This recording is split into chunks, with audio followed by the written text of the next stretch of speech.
pelos nossos irmãos espirituais que são mais avançados nesses temas.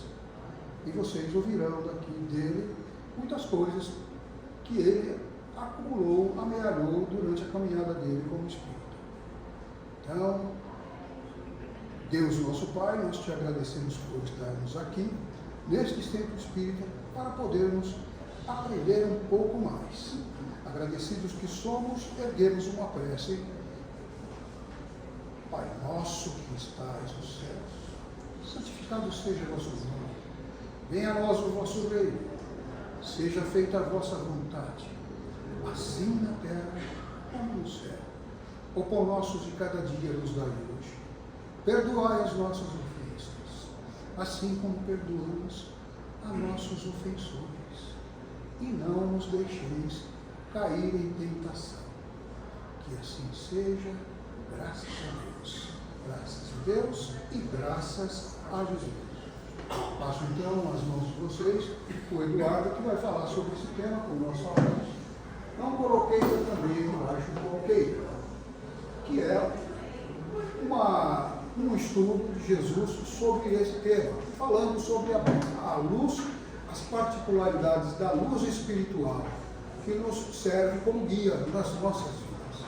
Então o Edu vai destrinchar todo esse assunto, trazendo para vocês até mais do que está lá no livro, porque ele é uma pessoa que estuda muito, que dirige as palestras aqui da casa, que faz as apresentações dos trabalhos na internet.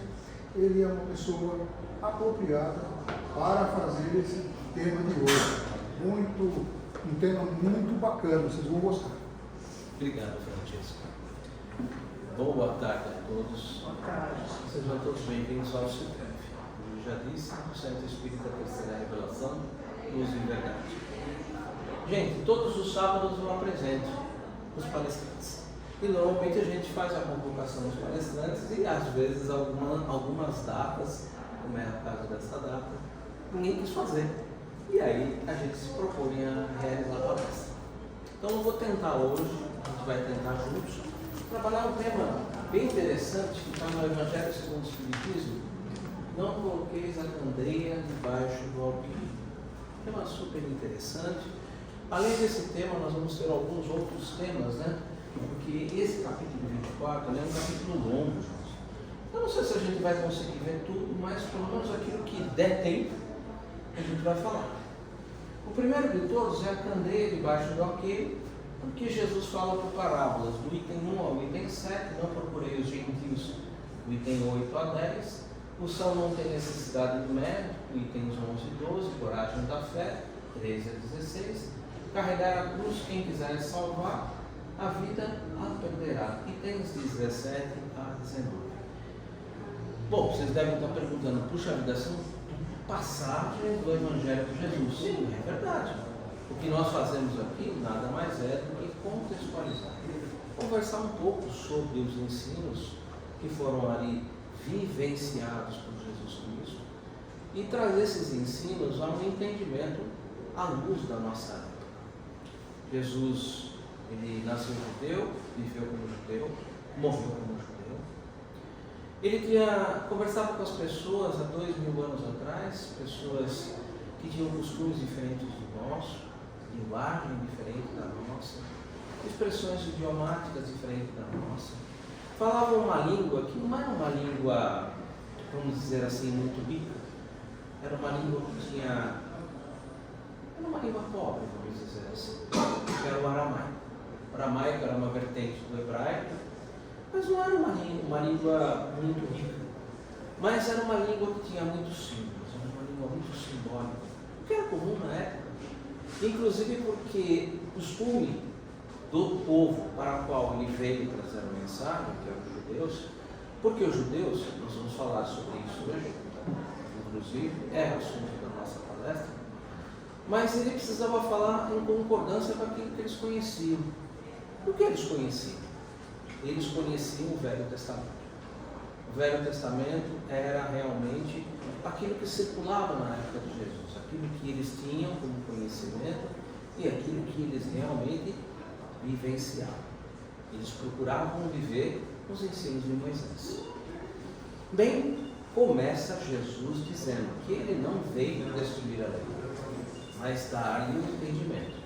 Ou seja, a lei que foi promulgada por Moisés ao topo do Monte Sinai, ali no capítulo 20, no Decálogo, onde tem os 10 mandamentos, onde se sustenta toda a construção do Velho Testamento, ele é todo sustentado sobre os 10 mandamentos. Aquilo ele não veio mudar, e não mudou absolutamente nada, nada mesmo, mas veio dar mais um adiantamento no entendimento daquelas leis.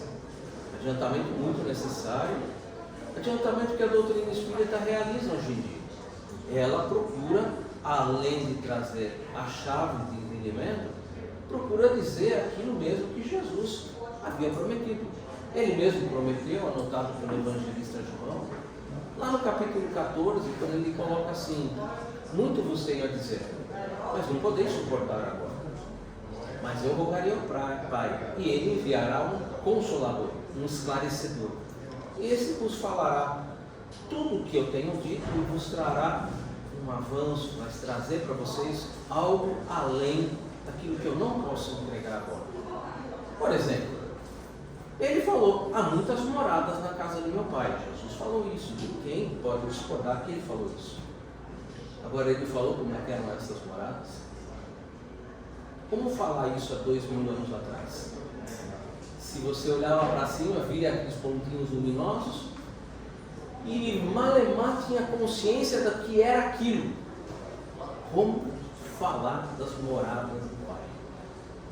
Difícil, né? Tem muitas coisas que Jesus não tinha como falar, porque precisava que a humanidade avançasse, que a humanidade conseguisse ter condições de entender um pouco mais. Começando, a gente tem que começar por algum ponto. O primeiro de todos é candeia debaixo do alqueire, em 1 ao 7. Passagem que está anotada por Mateus, no capítulo 5, versículo 15. Não se acende uma candeia para colocá-la debaixo do alqueire, mas ela deve ser colocada sobre um velador, a fim de que ilumine aqueles que estão na casa. A primeira coisa que a gente tem que fazer quando a gente vai tentar entender uma passagem de Jesus é procurar contextualizá-la. O que é contextualizá-la? Quando que Jesus conta isso? Bom, o evangelista Mateus nos diz que está no capítulo 5. O capítulo 5, 6 e 7 do Evangelho de Mateus é o famoso Sermão do Monte. É onde se sustenta praticamente todas as verdades e tudo aquilo que se estuda dentro da doutrina espírita. 5, 6 e 7. O versículo número 15, ele está dentro das instruções que Jesus dá aos seus discípulos. Ou seja, essa passagem, ela acontece logo após Jesus subir ao monte, abrindo a sua boca e ali dizendo as bem-aventuranças. 7 bem-aventuranças: humildade, resignação, mansuetude, justiça, compaixão, misericórdia, perdão, indulgência, pureza de coração e, por final, pacificação. Fala as 7 bem-aventuranças e depois ele fala mais 2 que são resultados daqueles que procuram introjetar, o reino de Deus é dentro, introjetar essas virtudes no coração, que haveriam perseguições, 2 de perseguições. Essa Sermão do Monte, que não acontece uma vez só, porque às vezes as pessoas veem ali anotado por Mateus, mas Jesus faz esse discurso, faz essa palestra, faz essa apresentação dessas bem-aventuranças por inúmeras vezes. Obviamente, aparece nos evangelhos, Mateus coloca no capítulo 5, e nós temos depois outros evangelistas que colocam em outros capítulos. Por que tem outros capítulos? Exatamente porque essa bem-aventurança, essa passagem do Sermão do Monte não é realizada apenas uma vez, é realizada mais vezes. Terminada essa passagem, o que ele faz? Ele desce e ele chama os seus discípulos para ter um diálogo com eles. Afinal de contas, o que ele tinha feito? Ele tinha dado um ensinamento sobre virtudes que precisavam ser desenvolvidas no nosso coração, para que a gente pudesse construir o reino de Deus e encontrar a verdadeira felicidade. Ponto. Ele tinha dado a lição de casa. Ele tinha dito para nós como é que nós iríamos fazer para edificar o reino de Deus dentro do nosso coração. A mensagem tinha sido dada. Todos escutaram. E todos aqueles que escutaram e atenderam ao chamado, como nós todos aqui, somos discípulos. O que é um discípulo? É aquele que procura viver a disciplina do seu mestre. Isso é definição de discípulo. Aquele que procura viver a disciplina do seu mestre. Bom, ele tinha alguns discípulos que eram mais próximos, os 12, e tinham todos aqueles que tinham ouvido e tinham começado a introjetar nos seus corações e começar a viver isso. Porém, ele tinha 12 que eram mais próximos, e seriam aqueles que seriam os divulgadores da boa nova. Ele chama esses 12. E aí, nesse discurso que ele faz com esses 12, é que aparece essa passagem. Esse discurso, na verdade, ele começa um pouco diferente. Ele chama os discípulos, os 12, e diz para ele: vós sois o sal da terra. Se o sal se tornar insosso, ou sem sabor, para mais nada presta do que ser para lançado fora e pisado pelos homens. O que ele quis dizer com isso, quando ele falou para os 12 assim: olha, vocês são o sal da terra. Se o sal perdeu o sabor, é insosso, são traduções, ele nada mais presta do que ser jogado fora e pisado pelos homens. Aos tempos de Jesus, não tinha freezer de geladeira. Então, como é que a gente fazia para manter as coisas? A gente salgava. O que Jesus quis dizer quando ele falou para os seus discípulos: vós sois o sal da terra?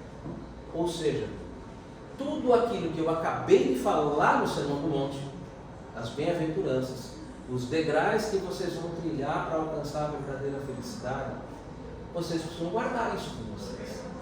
Porque se vocês não guardarem isso, vai perder o sabor, vai perder a força de todo esse ensinamento. E nada vai se prestar, a não ser para se jogar fora. O que ele estava dizendo é exatamente isso: preservem o que é bom. Preservem o que eu estou falando para vocês. Lembre-se que o sal não é tempero. Quando você coloca sal na comida, você realça o sabor da comida. Tempero é alecrim, louro, isso é tempero. Mas sal não é tempero. Sal realça o sabor da comida. Então, quando ele diz: vós sois o sal da terra, quer dizer, realcem esse sabor. Realcem a humildade. Realcem a mansedumem. Realcem a misericórdia, o perdão, vivenciem isso. E aí ele dá a sequência: vós sois a luz do mundo. Não se acende uma candeia para colocar debaixo do alqueire, mas para colocar no velador, para que ilumine a todos que estão na casa. Essa parte que está aqui, eu não vou abrir como abri a primeira, porque Kardec vai nos ajudar. E a gente vai caminhar um pouco sobre isso. Como eu falei, todas essas passagens, principalmente o Sermão do Monte, ele não foi anotado só por Mateus lá no capítulo 5. Lucas anota também, lá no capítulo 8. E ele dá continuidade. Não há ninguém que, após ter acendido uma candeia, a cubra com um vaso, ou coloque debaixo da cama, ou coloque sobre o alqueire, mas deve ser colocada sobre o velador, a fim de que aqueles que entrem vejam a luz, pois não há nada de secreto que não deva ser descoberto, nem nada de escondido que não deva ser revelado e aparecer publicamente. Evangelho de Lucas, capítulo 8, versículos 16 a 17. Primeira coisa, algumas palavras, né, que não são do nosso tempo, né, eram daquele tempo, né, a candeia, né, que a candeia ela parece bonitinha, esse vasinho, né, vela, cera, um pequeno aparelho de iluminação abastecido com óleo. Na época era abastecido com o azeite. essa figura é uma figura que não é muito certa, tá? A figura da candeia ela é de barro mesmo, ela tem um furo onde você coloca o azeite, e um outro furo onde você coloca um pavio, e é a única iluminação que se tinha aos tempos de Jesus. Tá? Às vezes a gente dá uma olhada, né, hoje em dia tem aquele The Chosen, né? Às vezes a gente vê algumas figuras ali que você fala assim, né, isso não condiz muito com a realidade, porque aos tempos de Jesus realmente a iluminação era a base de candeias, era a base de lamparinas, era a base de tochas mesmo, né? Não tinha-se grandes estruturas para ter luz. Então à noite realmente o pessoal dormia, porque era escuro, bem escuro. Alqueira era uma caixa, né? É um recipiente de grãos e cereais, antiga medida de capacidade, 13,8 litros para cereais e 8 litros para óleo e líquidos. Óleo aí, no caso, seria o azeite e os demais líquidos, que poderia ser também o vinho. E o velador é o suporte alto, onde se põe o candeeiro ou a vela, onde se coloca. Óbvio, você poderia fazer diversas candeias, montar como se fosse um lustre, onde você ia lá, colocava o óleo, acendia, colocava uma, colocava o óleo, acendia, colocava outra, e ia colocando diversas, para que você pudesse ter uma quantidade de luz maior. Era muito comum na época de Jesus esse tipo de coisa. Curiosidades, né, para a gente conhecer um pouco sobre esse universo. Agora vamos começar a conversar um pouco, né? Qual o sentido da frase? Não se acende uma candeia para colocá-la debaixo do alqueire. Por que será que Jesus fala sobre isso, né? Por que ele fala, né, sobre isso daí, né? Óbvio, lembrando da contextualização, lembra o que eu falei, né? Quando ele falou, vós sois o sal da terra, se o sal se tornar insosso, para nada mais presta do que ser lançado fora e pisado pelos homens. Vós sois a luz do mundo. Qual o sentido da frase? Não se acende uma candeia para pô-la debaixo do alqueire. Assim como não se acende uma luz senão para dissipar a escuridão e iluminar o ambiente, do mesmo modo, aquele que possui conhecimento das leis divinas não deve guardá-lo para si, mas divulgá-las através da palavra e sobretudo pela vivência. Para que essa candeia possa brilhar, para que isso possa acontecer, precisa ter alguma coisa. Vocês já sabem que uma candeia, para que funcione, uma lamparina para que funcione, precisa ter azeite. Se você não colocar azeite dentro da candeia, não adianta acender o pavio, porque não vai ter luz.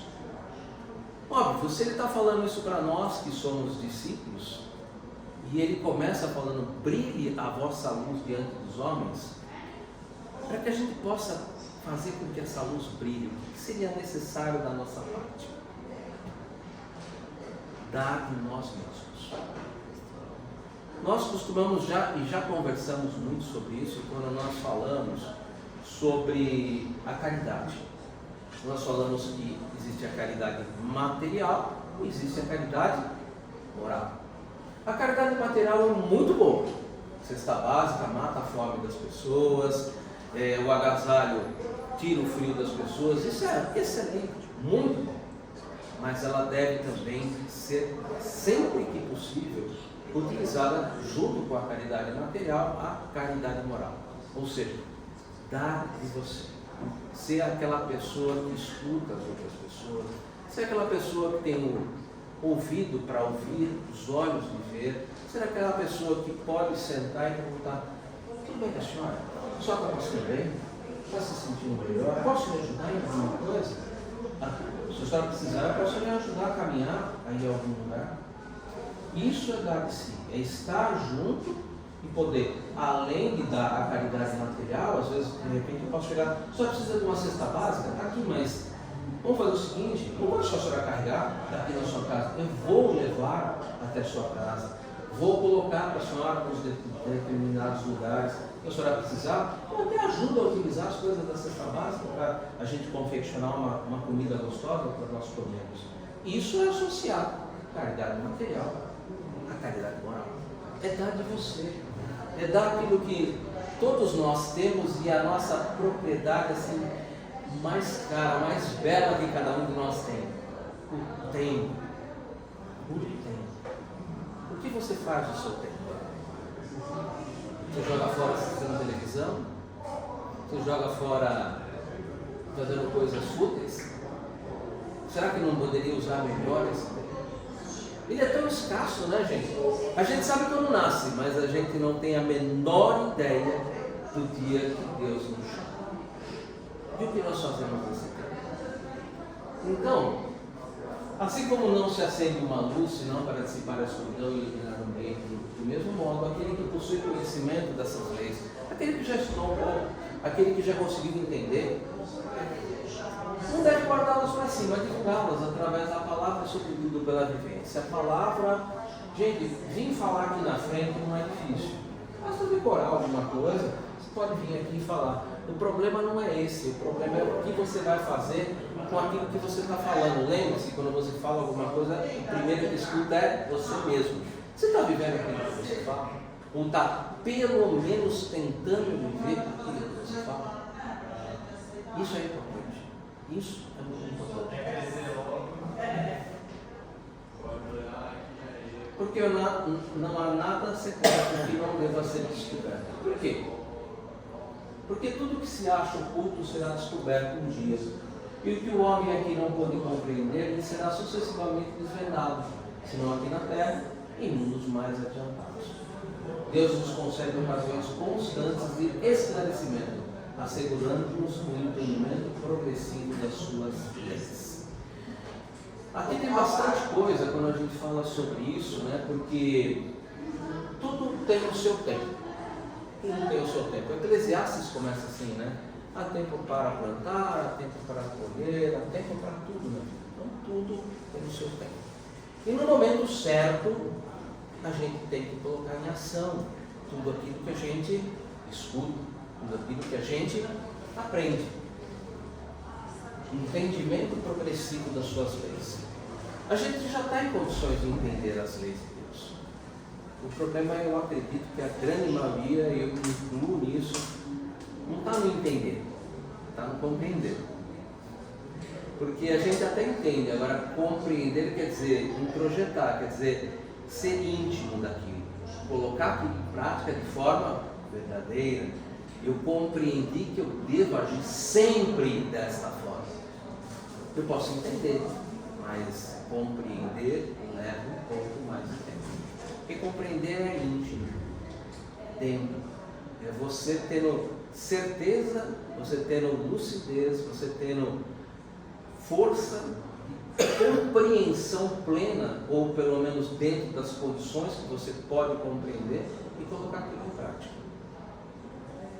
E tudo um dia vai ser descoberto. Óbvio, a gente não pode ter dúvida disso. Aquilo que Jesus falou há 2000 anos atrás continua sendo verdade hoje e continuará sendo verdade amanhã, só que à medida que a gente vai se desenvolvendo, essa verdade vai se tornando mais burilada, mais perfeita, ou seja, aquilo que era errado, aquilo que era não muito correto, vamos dizer assim, vai, à medida que você se desenvolve, se tornando cada vez mais perfeito, mais correto, você vai entendendo melhor. Portanto, a parábola da candeia revela o quanto é importante fazer a divulgação de verdades espirituais e quanto isso faz bem para aquele que divulga com humildade, fé e esperança. Todo conhecimento destinado à melhoria moral e intelectual do ser humano deve ser amplamente divulgado e não permanecer. Por que eu grifei em azul, né? Quanto isso faz bem para aquele que divulga com humildade, fé e esperança. Olha, uma coisa que eu gostaria de compartilhar com vocês, pessoal minha. Quando eu aprendi, eu sou de berço católico, romano, se pudesse ser um pouco mais católico ou romano, minha mãe teria me feito mais católico, mais romano, né? Minha mãe era servidora da igreja aqui da Praça Cornélia, e eu fiz primeira comunhão, eu fiz o catecismo, eu fiz a crisma, eu servi de coroinha, eu fazia a primeira leitura, Eu trabalhei muito aqui na igreja nossa, São João Maria Vianney. Muitos anos eu trabalhei. E eu devo muito à igreja católica, eu aprendi muita coisa. Mas eu consegui realmente esclarecer um pouco mais o meu coração com relação às verdades de Jesus, com o auxílio da doutrina espírita. A doutrina espírita, ela me veio trazer mais clareza, porque dentro da igreja católica é muito comum você fazer uma primeira leitura, fazer uma segunda leitura, mas você lê, mas você não reflete sobre aquilo, e ninguém te ajuda a refletir sobre aquilo que está escrito.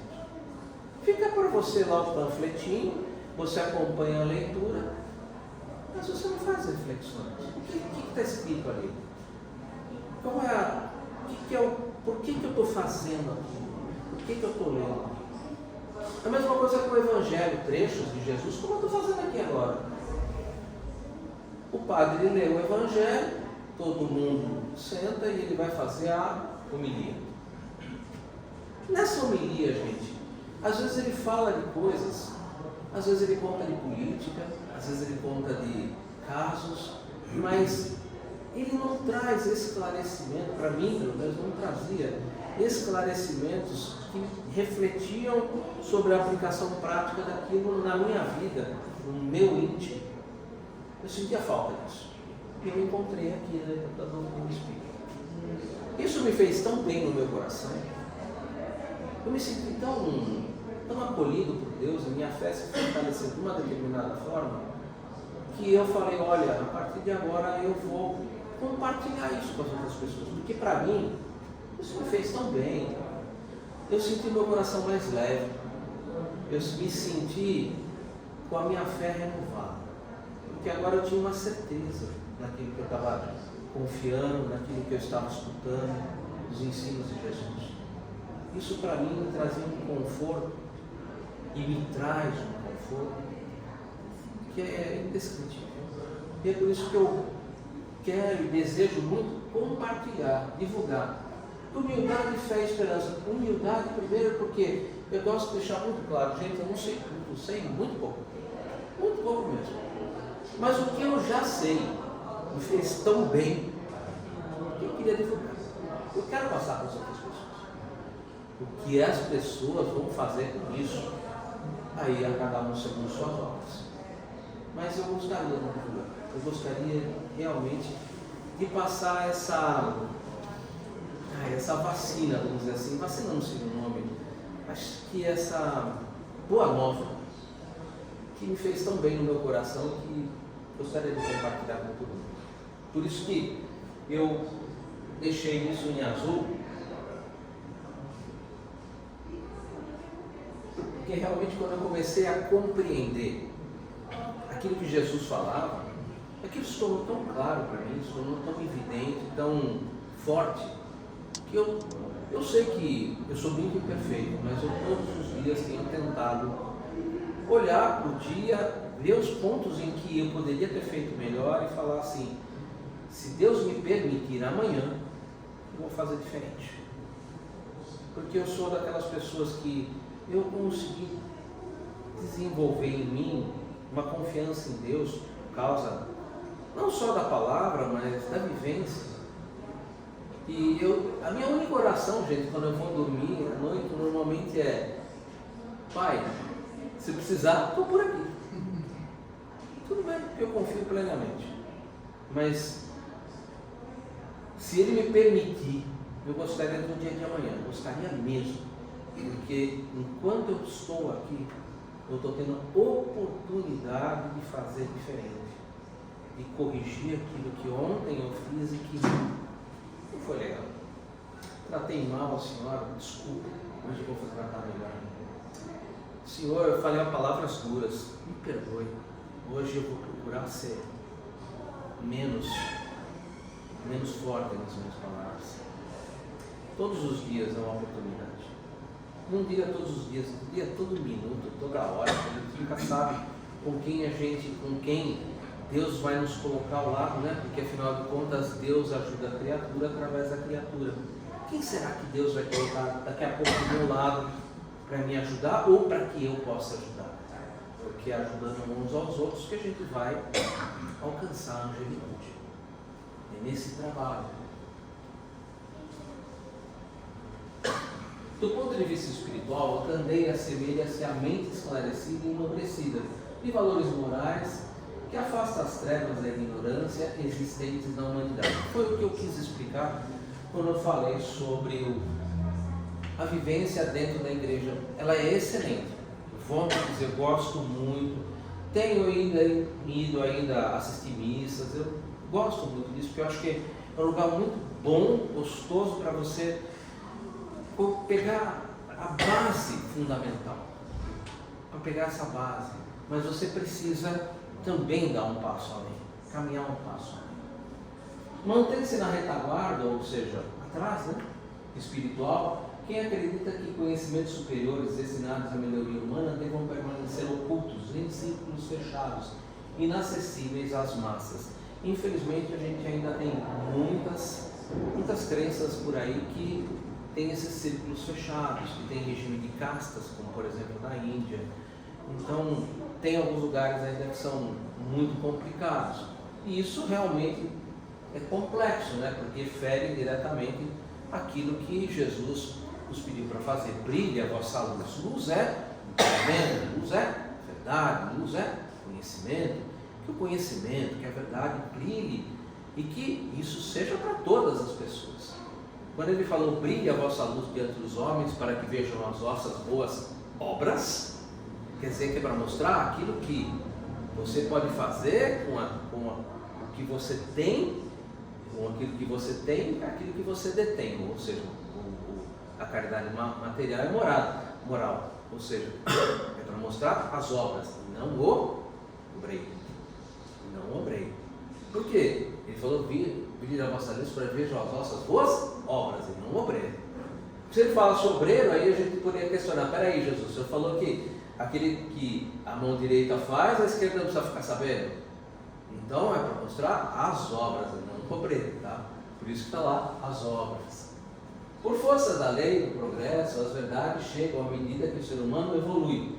A providência divina, as revela gradualmente conforme a humanidade amadurece. Aqui a figurinha é bem típica, já dá uma boa ideia. E obviamente a gente pode estender isso exatamente os ensinamentos que foram nos trazidos. Primeiro Moisés, nos ensinando a viver no mundo. Depois Jesus, nos mostrando como é praticar a caridade, como é praticar o amor ao próximo, nos trazendo uma ideia mais concreta de um Deus amoroso, soberanamente justo e bom. E o Espiritismo, que veio como Consolador prometido, nos trazendo tudo isso de antes e acrescentando sobre a mediunidade, sobre a possibilidade dessa comunicação com o mundo espiritual, sobre esse intercâmbio constante do mundo espiritual, sobre o próprio mundo espiritual através das obras do André Luiz. Ou seja, percebem que é algo contínuo. Por isso que a gente fala que a doutrina, ela é progressiva. Ela tem uma progressividade. Ela começa com a primeira revelação, viver no mundo, trabalho, ação, vem com Jesus, ação, trabalho moral, dado pelo Cristo, e é o Espiritismo nos falando sobre essa correlação entre o mundo espiritual e o mundo material. Percebe que há uma progressividade, Tudo no seu tempo, tudo no seu tempo. Jesus há 2000 anos atrás, e o Espiritismo em 1857, com o lançamento do Livro dos Espíritos, ali o Espiritismo vem vindo e apresentando para nós os ensinos que o Cristo havia nos prometido. Nós precisamos lembrar que o Espiritismo, que é a doutrina que a gente abraça, ela é o Consolador prometido. Quem preside essa doutrina é o próprio Mestre Jesus Cristo. Jesus Cristo é quem preside a doutrina espírita. Por isso ele é chamado de Consolador prometido. Além dele presidir essa doutrina, muitos trabalhadores que são espíritos, que já têm alta envergadura e conhecimento, assessoraram Kardec para que ele pudesse construir, edificar a doutrina, ou seja, a doutrina dos espíritos. Kardec é quem a codificou, quem a colocou num livro para que a gente pudesse ter ali como acessar isso, todo esse conhecimento. Ele fez a codificação, aí por isso ele é chamado de o codificador.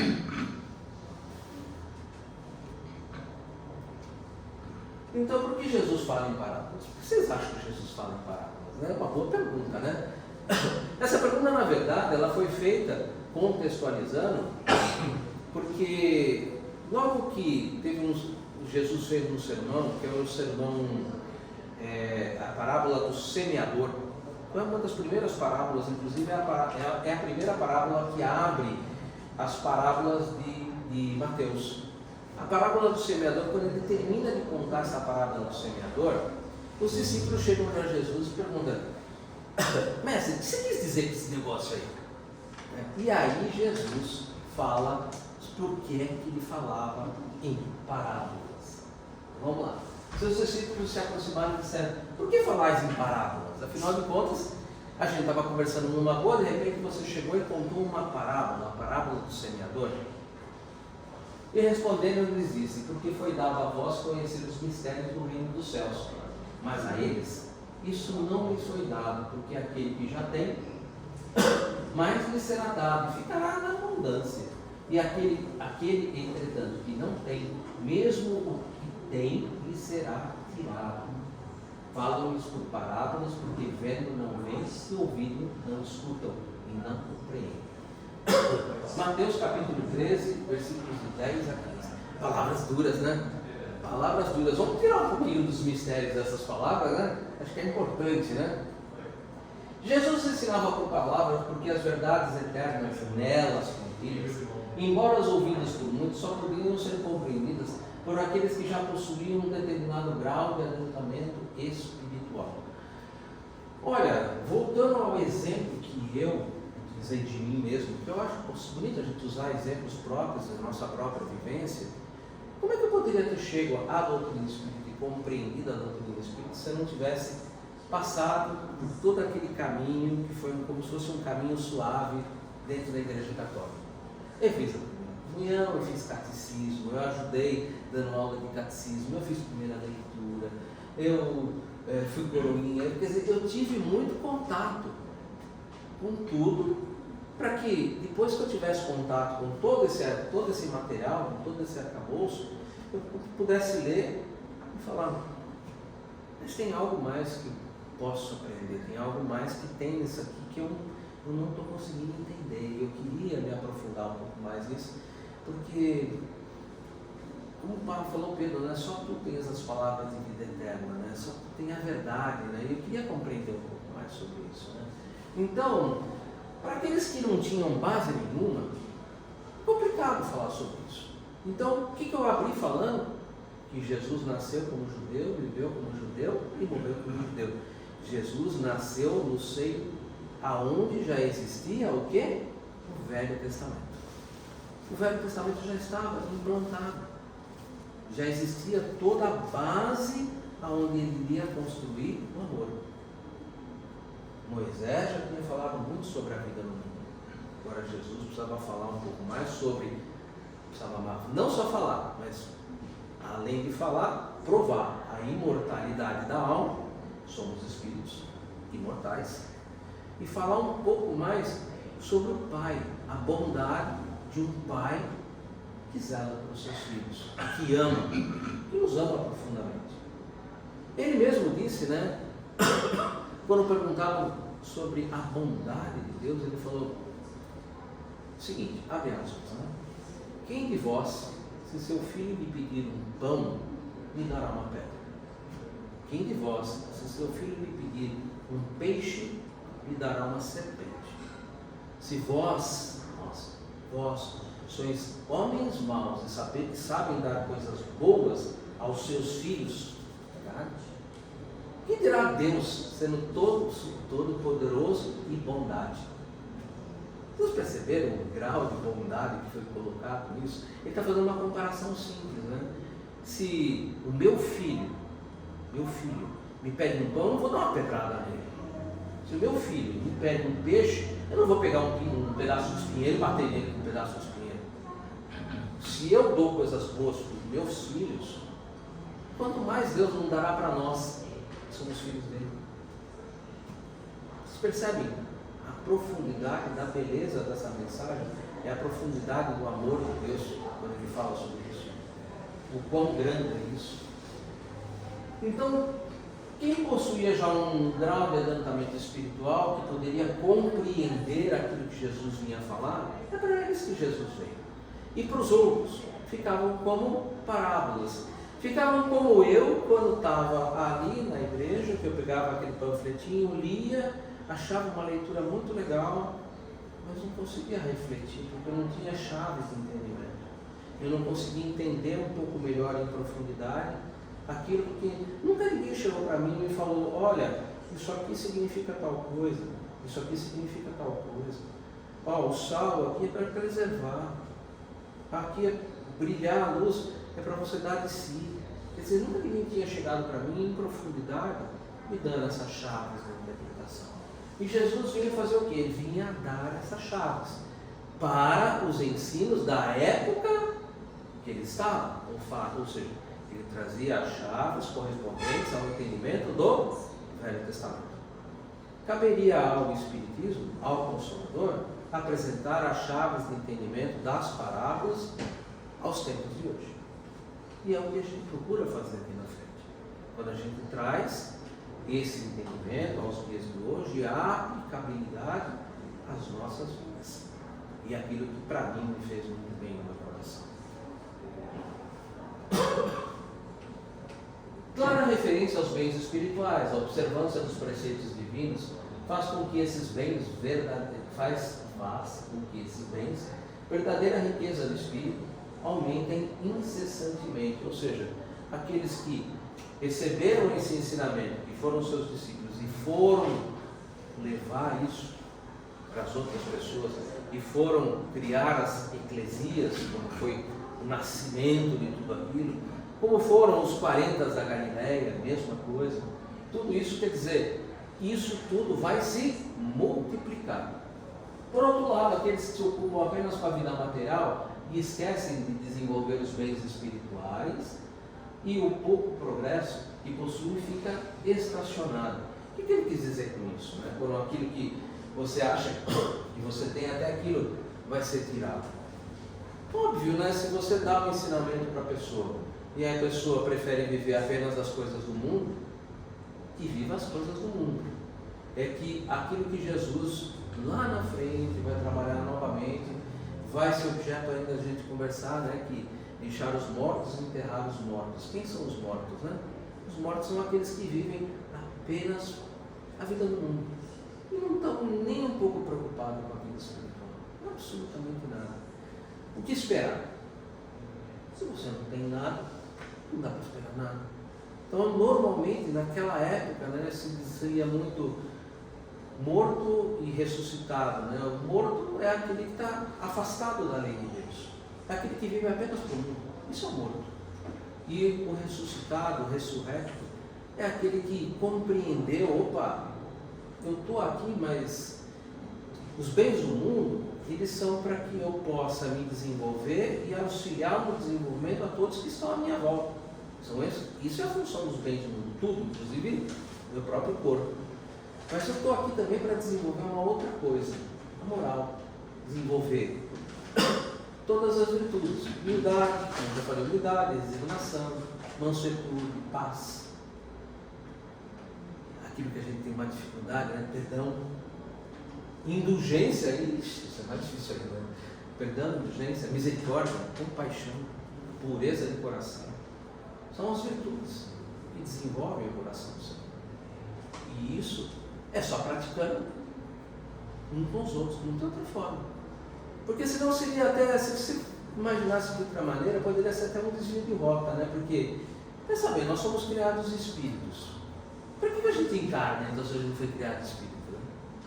Kardec pergunta isso, Por que da necessidade da encarnação dos espíritos? Encarnação, eu falei reencarnação. Encarnação. Por que a gente encarna? E os espíritos responderam para nós. Deus nos impõe a encarnação com o objetivo de nos fazer progredir. Somente com o contato com a matéria e a influência dela sobre as outras pessoas é que você vai conseguir executar o progresso, consegue com isso se elevar. Isso quer dizer que no mundo espiritual a gente pode progredir bastante em conhecimento. A gente pode aprender muito, mas a gente precisa de um laboratório para colocar isso em prática. E a encarnação é esse laboratório. É onde a gente vem, não para provar para os outros, nem para Deus. Deus é onisciente, Ele sabe. É para provar para nós mesmos. E nós somos capazes de viver segundo as leis de Deus, para que a gente possa ter felicidade. Afinal de contas, a felicidade está em viver as leis de Deus, viver como irmãos, nos vermos como irmãos. Essa é a verdade. Só que isso tudo leva tempo. E aí a gente precisa de uma outra coisa, né? E também Kardec perguntou: então por que da reencarnação dos espíritos? A gente já até falou sobre isso. Por que a gente reencarna? Progresso contínuo. O que não se realiza numa vida, se realiza na próxima. Aquilo que você não aprende, você não desenvolve nessa, nova oportunidade. Ou seja, sempre oportunidade de progresso contínuo. Sempre novas oportunidades. Vamos tirar da cabeça, gente, essa ideia de um Deus punitivo. Não existe punição. O próprio pecado em si é a punição. Como que você... Imagine o seguinte: uma criança de 4 aninhos pega uma arma que era do pai, que ele largou em cima por negligência dele, largou em cima da cama, pega a arma, vira para a mãe, dá um tiro e mata a mãe. É terrível. Ele tem culpa. Você acha que Deus, se nós vemos numa criança que ela não tem culpa desse ato, a culpa é uma negligência dos próprios pais, um problema que aconteceu, que levou a esta circunstância, se a nossa lei que é humana, que é extremamente falha, ela tem atenuantes e agravantes, quanto vocês acham que deve ter a lei de Deus sobre nós? Muito mais. Muito mais. Se a gente não tem condições de compreender que os atos que nós praticamos estão prejudicando sinceramente o outro, Deus vai me punir por isso? Não, Ele vai me oportunizar outras condições para que eu aprenda, e com outras oportunidades de aprendizado eu vou aos poucos me desenvolvendo e compreendendo. Nossa, eu realmente fiz coisas terríveis, agora eu me arrependo, e agora que eu já compreendi, eu vou lá e vou reparar. Então, eu prejudiquei muito a senhora, não. Nossa, fiz tanta coisa ruim. Eu vou pedir a Deus que eu vou nascer seu filho e vou lhe ajudar quando a senhora ficar bem velhinha, para que a gente possa terminar bem a vida juntos. Eu vou, de alguma maneira, tentar aprender junto com a senhora a ser bom, a viver o bem. A gente precisa tirar um pouco essa ideia do Deus supremo. Essa ideia é uma ideia um pouco defasada com aquilo que Jesus falou. Lembra que Ele falou muito sobre isso? Muito sobre isso. E meu Pai é soberanamente justo e bom. A justiça de Deus é justa. E a gente, se na nossa justiça, que é muito falha, a gente tem atenuantes e agravantes, se na nossa justiça, que é muito falha, você não pune uma criança que com 4 anos tirou a vida da própria mãe com uma arma, por que Deus faria isso conosco? Cuidado com essas ideias de punição. Essas ideias, elas estão muito enraigadas ainda na nossa vivência. E não foi isso que Jesus veio nos ensinar. Jesus veio nos ensinar que nós precisamos desenvolver boas virtudes no nosso coração e que isso vai nos trazer a paz e a felicidade. Mas é a cada um segundo suas obras e a cada um segundo o seu entendimento e tempo. Por isso que a providência divina traz tudo no seu tempo. Tudo no seu tempo. Aquele que tem tirado, essa é a tradução que eu acabei de colocar. Né? Eu acabei falando e não abrindo, né? Desculpa. Somos capazes de aprender apenas aquilo que está à altura do nosso entendimento, fruto do progresso intelectual e moral alcançado por nosso espírito através de sucessivas encarnações. Foi tudo que eu comentei, né? Ao voltar temporariamente, no sentido de alguns dos seus ensinamentos, Jesus não pretendia que permanecêssemos ignorantes. Evitou assim a confusão e a dúvida entre nós. Ele não tinha coisas que, como eu falei, não dava para falar de como eram esses mundos espirituais, esse intercâmbio entre o mundo espiritual e o mundo material. Isso não dava para falar 2000 anos atrás, né? Por isso falava-se em parábolas, né? Temos, contudo, a inteligência que orienta o nosso desejo de conhecimento e nos permite a descoberta das respostas para as nossas indagações. Sim, sempre que a gente vai em busca destas respostas. Dando uma adiantada, né? Nem todos estão predispostos a acolher a luz. Quem mais sabe ou quem mais possui valores morais deve com naturalidade irradiar pensamentos, palavras, ações, atitudes e gestos que atingem os demais de modo agradável e edificante. Não se impõe absolutamente nada. Eu não estou aqui para formar prosélitos, pelo amor de Deus. Eu estou aqui entregando aquilo que o meu coração fez muito bem e que eu gostaria de compartilhar com vocês. Mas, gente, cada um vai fazer com isso aquilo que melhor achar, como deve melhor tratar aquilo que eu estou apresentando. É a cada um segundo suas obras. Manda a prudência, entretanto, junção adversativa, que se gradue a transmissão de todo e qualquer ensinamento, a capacidade de assimilação daquele a quem quer se instruir. Obviamente que quando a gente vem conversar aqui na frente, eu não vou ficar citando pergunta do Livro dos Espíritos, apesar que eu citei duas, né? Não vou ficar citando pergunta do Livro dos Espíritos, não vou ficar citando trecho do Livro dos Médiuns, trecho do Céu e Inferno, trecho da Gênesis. Gente, não é uma palestra pública, eu quero falar daquilo que está me fazendo bem no meu coração, que eu quero compartilhar com as pessoas, aquilo que Jesus viveu, e eu como seu seguidor, como seu discípulo, aquilo que eu já entendi e que eu gostaria de apresentar para as pessoas, porque isso me trouxe tanta felicidade que eu quero compartilhar essa felicidade com os outros. Isso é o objetivo de falar numa palestra pública. E não de ficar citando obras, citando autores, não tem sentido, sabe? Se fosse um NEP, Núcleo de Estudos e Pesquisas do Evangelho, uma outra designação, de um estudo profundo, aí sim, aí a gente poderia trabalhar com diversas vertentes. Quando eu falei ali do sal, para preservar, né, o sal que realça o sabor, aí eu poderia abrir muito mais, falar, olha, nos tempos de Jesus, por exemplo, nos tempos de Jesus, os fornos que faziam pão, ele tinha um revestimento de barro, um revestimento de sal, um outro revestimento de barro, que era para manter a temperatura, para fazer pão. Hoje a gente faz isso com tijolo refratário, né? Aos tempos de Jesus usando sal. Ou seja, o sal, ele além de ser algo que realça o sabor, que preserva, ele guarda o calor da mensagem. Percebe que num NEP eu poderia abrir isso, tem mais um monte de coisa, eu poderia abrir isso imensamente. Mas não é o caso. Nosso estudo aqui é uma conversa, é um bate-papo. Isso tem que ser algo legal, gostoso, que dê para a gente conversar e dê para sentir esse calor, dê para sentir esse amor, dê para sentir, preservar, pelo menos uma meia dúzia de palavras que eu fale, que sejam preservadas, quer dizer, precisa ser algo que realmente possa motivar as pessoas. Isso é muito importante, né? Então, manda a prudência, entretanto, que gradue a transmissão. Não é para fazer um show, um espetáculo, é para compartilhar palavras, compartilhar aquilo que é bom, que é gostoso. Não procurei os gentios, Mateus 10, 5, 7. Não sei se a gente vai conseguir fazer o capítulo inteiro todo, mas a gente vai até as 4.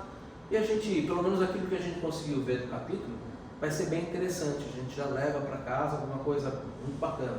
Por que eu não acho importante a gente caminhar além de 1 hora? Porque a gente percebe que 1 hora realmente é um limite para as pessoas conseguirem agregar alguma coisa. Depois disso, as pessoas já vão perdendo um pouco o interesse, vão ficando meio desconexas, né? Então, o ideal é 1 hora mesmo e nunca passar disso, né? Não procurei os gentios. Mateus 10, 5, 7. Contextualizando onde isso estava, né? Quando ele junta os 40 da Galileia, né? Ele fala, né, para eles, olha, não entrem nas aldeias dos gentios. Se alguém durante o caminho lhe parar, você não pare. Se você entrar numa cidade e ali levar a boa nova, levar a palavra e ninguém te escutar, que você saia daquela cidade e na saída bata o pó das sandálias, né? E fale, né, que o reino de Deus está próximo e siga para a próxima cidade. Lógico que ele está cheio de figuras de linguagem. No nosso caso, nós não vamos tirar essas figuras aqui. Nós vamos apenas tirar algumas coisas importantes a referentes disso, né? Os ensinamentos de Jesus não estão voltados somente para o povo judeu, mas abrangem toda a humanidade. Devem ser procurados primeiros os seguidores entre as pessoas de boa vontade.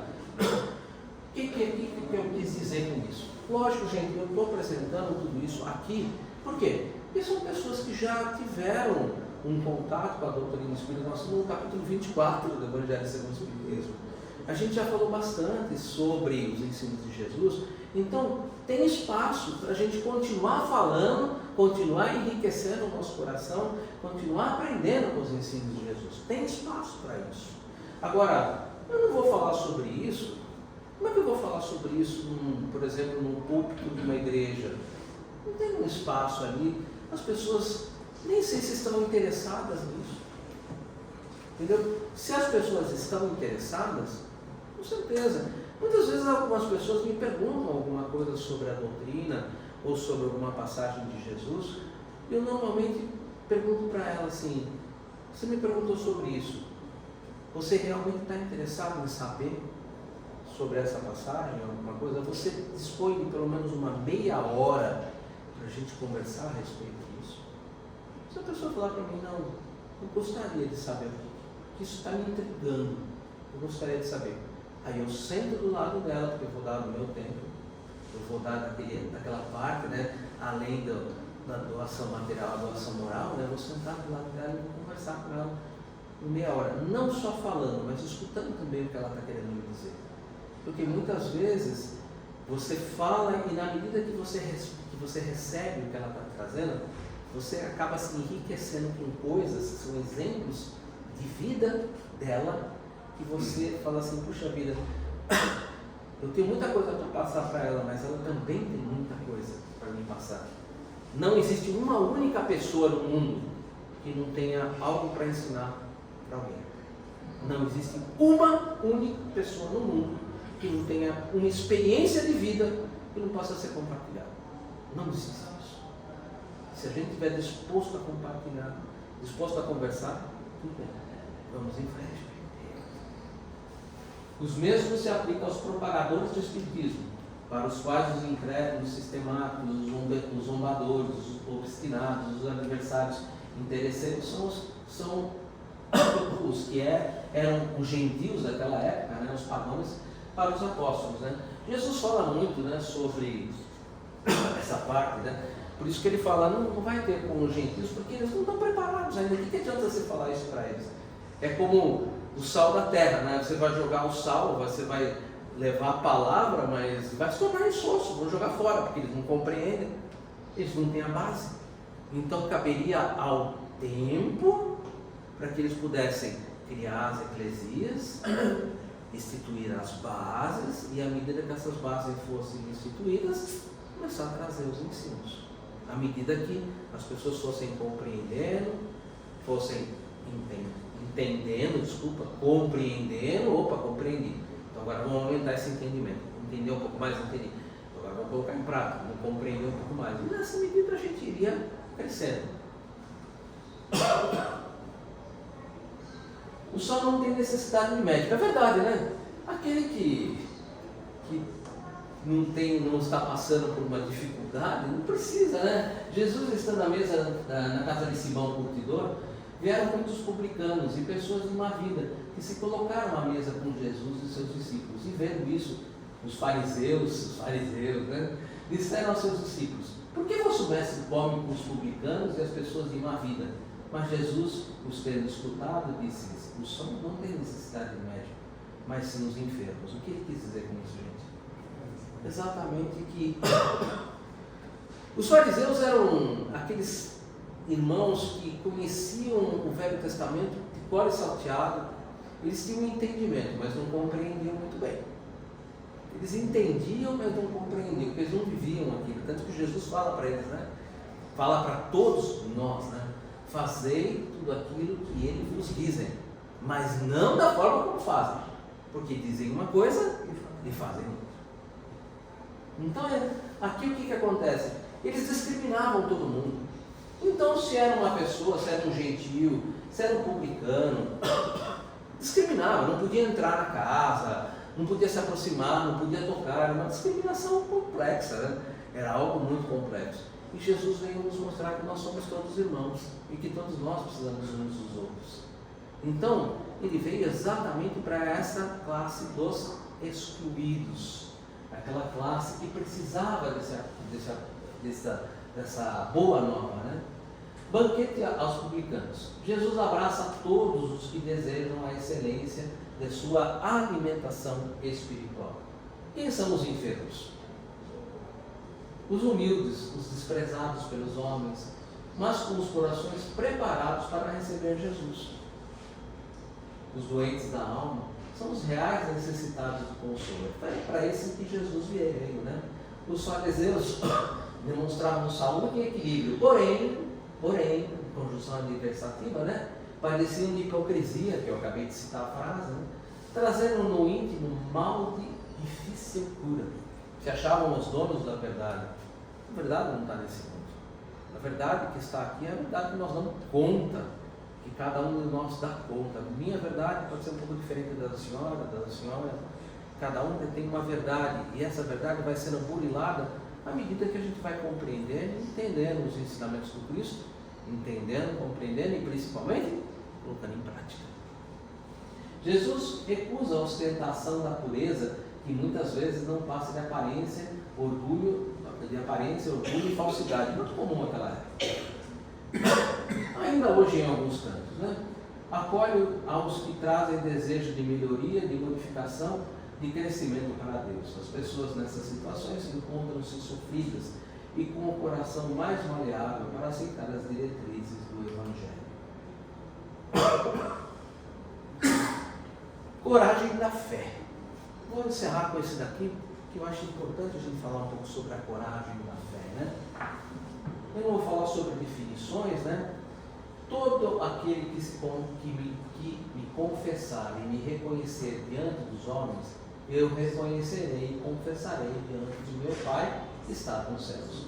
E todo aquele que me renegar diante dos homens, eu renegarei também diante de meu Pai que está nos céus. Mateus 10, capítulo 10, versículos 32 e 33 do Evangelho segundo o Espiritismo, está no capítulo 14, item 13.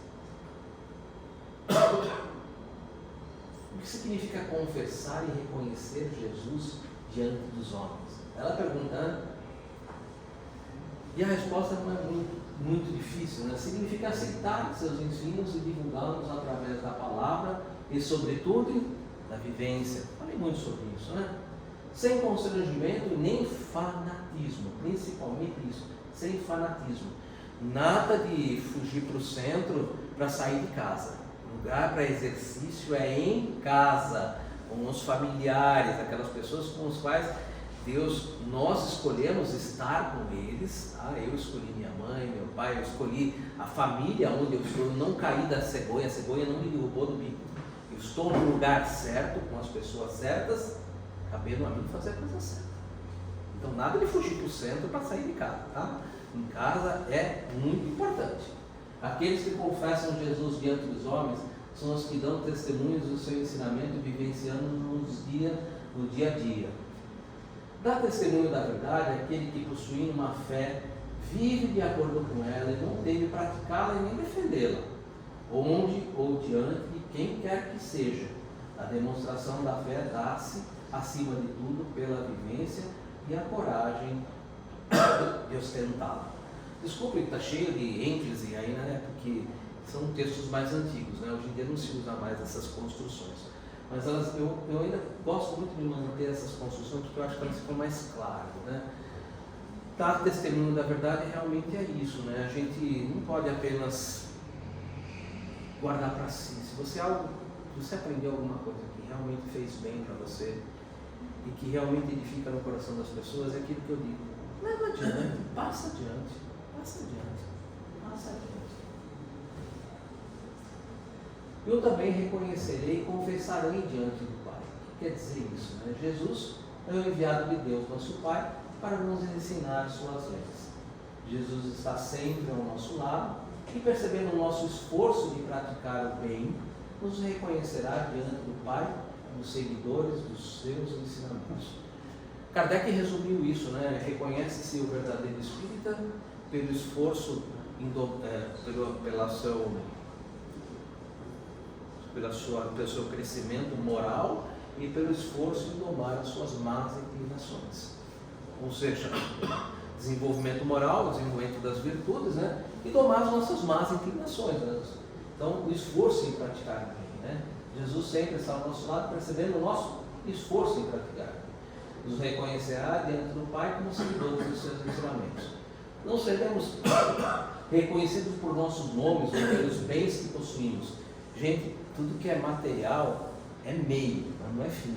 Tá? É tudo meio para que a gente possa construir a nossa verdadeira propriedade, o nosso verdadeiro íntimo. Né? Isso é tudo meio, né? Inclusive o próprio corpo. Né?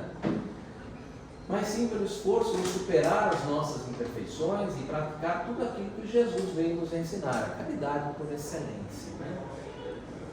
A fé sem obras é morta. Né? E negar Jesus, o que significa? Né? Conhecer seus ensinamentos e por conveniência, vergonha, desinteresse ou comodismo, deixar de vivenciá-los e divulgá-los. Há sempre fraqueza em recuar diante das dificuldades e defender a sua opinião e de negá-la, mas há casos em que isso equivale a uma covardia tão grande quanto a de fugir no momento do combate.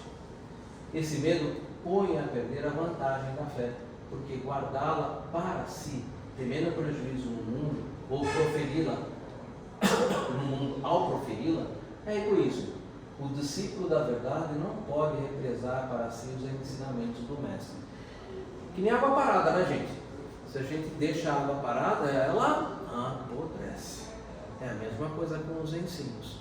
Se você recebeu esses ensinos e te fez tão bem, passe adiante. Passe adiante. Leve para as outras pessoas, todas aquelas que têm ouvido de ouvir, ou seja, tirando da parábola, né, ouvido de ouvir, olhos de ver, mas todas aquelas que você pergunta, como eu dei o exemplo, né? Está a fim de conversar um pouco sobre isso? Realmente está com vontade? Vamos conversar sobre isso? Vamos conversar um pouco sobre isso. Vamos levar adiante. Se alguém se envergonha de mim, de minhas palavras, o Filho do Homem se envergonhará dele também quando vier sua glória e na do seu Pai e dos santos e anjos. Lucas 9:26. Esse finalzinho a gente vai passar mais na leitura, né? É difícil confessar Jesus diante dos homens? Olha, não é uma coisa muito fácil, porque a gente viu que lá nos tempos iniciais, né, quem confessava Jesus diante dos homens parava na arena, como está a abertura dos nossos slides, né? É a servindo comida para os leões, né? Mas eles davam testemunha de fé, coragem. Por isso que eu falei tanto de coragem, né? Não é fácil, não é fácil, devido às nossas imperfeições, né? Quantas vezes a gente prefere, em vez de fazer alguma coisa em detrimento de outras? É complicado, né? O que eu quero dizer é o seguinte, né? A gente sempre tem tempo para aquilo que a gente gosta. Sempre tem tempo para aquilo que a gente gosta. Se você gosta de ir no happy hour, tomar uma cervejinha, você vai arrumar um tempo para ir tomar uma cervejinha. Agora, se eu falar para você, vamos lá no centro estudar 1 hora o Evangelho, será que a gente vai ter o mesmo prazer de dedicar um espaço do tempo a estudar o Evangelho? A gente sempre tem tempo para aquilo que a gente gosta. E a gente precisa aprender a gostar das verdades espirituais, a gostar dos ensinamentos de Jesus, porque isso faz bem para a nossa vida, faz muito bem para a nossa vida. Confessa Jesus diante dos homens, não aquele que se proclama seu discípulo fiel, mas quem põe em prática amai-vos uns aos outros, por ele ensinar. E para dar testemunho do Cristo é preciso coragem? Com certeza, muitas vezes sim, pois a coragem é sempre necessária para quem proclama abertamente ideias que não são as de toda a gente. Uma das ideias que eu proclamei aqui, que eu tenho certeza que muita gente fica assim meio pensativo, é sobre realmente aquele mecanismo que eu falei, sobre a punição. Porque isso está muito enraizado ainda no íntimo das pessoas. E a gente ainda tem muito ainda do olho por olho, dente por dente, infelizmente. E não é assim que as coisas funcionam. Na mecânica do universo, isso não é bem dessa forma. Só quem é forte na fé possui coragem suficiente para dela dar testemunho público em todas as ocasiões. Aquele cuja fé é frágil prefere renegá-la diante das dificuldades da vida. Carlos Augusto Bacelli, pelo Espírito de Bezerra de Menezes, da obra Coragem da Fé. Isso daqui eu acho interessante, é com isso que eu vou encerrar a nosso estudo de hoje, que ele fala para nós sobre exatamente a coragem da fé, que foi o tema que nós conversamos, né? Perseverar no testemunho da fé espírita, que abraçastes ante a revivência do Evangelho do Senhor. Não recueis ante as provas que vos são necessárias ao burilamento. Sustentai a coragem na luta, consciente de que toda a conquista nos domínios do Espírito reclama esforço e sacrifício contínuo. Sacrifício contínuo, às vezes muitas encarnações. A doutrina espírita liberta o pensamento. No entanto, aquele que procura superar o comunismo intelectual de séculos sempre encontrará oposição. Embora, sob duros reveses, insiste na prática do bem aos semelhantes e tomar a iniciativa do perdão, na certeza de que o tempo urge e que, ao termo da vossa caminhada sobre a terra, não tereis outro céu que não seja a da consciência tranquila. Queria agradecer, gente, pela oportunidade que vocês me deram de a gente conversar um pouco na tarde de hoje sobre o Evangelho. Obrigado mesmo, porque é muito bom, porque eu sinto que, como isso me fez tão bem, eu gostaria de transmitir isso para as pessoas, para que elas também pudessem sentir isso e pudessem, como eu falei, cada um segundo suas obras, cada um segundo seu entendimento, cada um segundo aquilo que já conseguiu entender e compreender, na medida, né, colocando, mas que a gente possa levar essa palavra, esse carinho, esse amor que a gente semeou em nossos corações, para os nossos lares, para os nossos locais de trabalho, que em todas as oportunidades da vida que Jesus e Deus nos concede, junto aos nossos irmãos, junto ao próximo, que a gente possa sempre ter ali a palavra de consolo, a palavra de amor, a palavra de soerguimento, nunca uma palavra de acusação, uma palavra de crítica. Não tem nada pior no mundo do que uma crítica, porque todas as vezes que a gente se coloca a criticar uma pessoa, é como se eu estivesse dizendo para essa pessoa: eu sou capaz de fazer melhor aquilo que você está fazendo. Então, meu irmão, se você é capaz de melhor fazer aquilo que o outro está fazendo, ou junte-se a esse irmão e faça melhor, ou faça você melhor, demonstrando a esse irmão como é possível fazer melhor. Mas não critique. Que a gente possa vivenciar os ensinos de Cristo e levar isso a todas as pessoas. Em agradecimento, eu gostaria de agradecer a nossa irmã Maria Santíssima, que sempre nos acompanha, a nossa mãe do coração, e encerrar os nossos trabalhos da tarde de hoje com a prece que ela mesma nos ensinou. A prece que nós temos como referência a nossa Mãe Santíssima.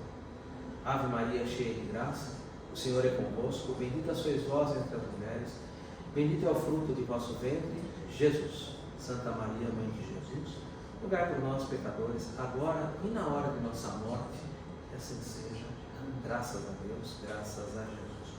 Um bom retorno aos nossos lares e novamente muito obrigado pelos ouvidos e pela oportunidade de conversar.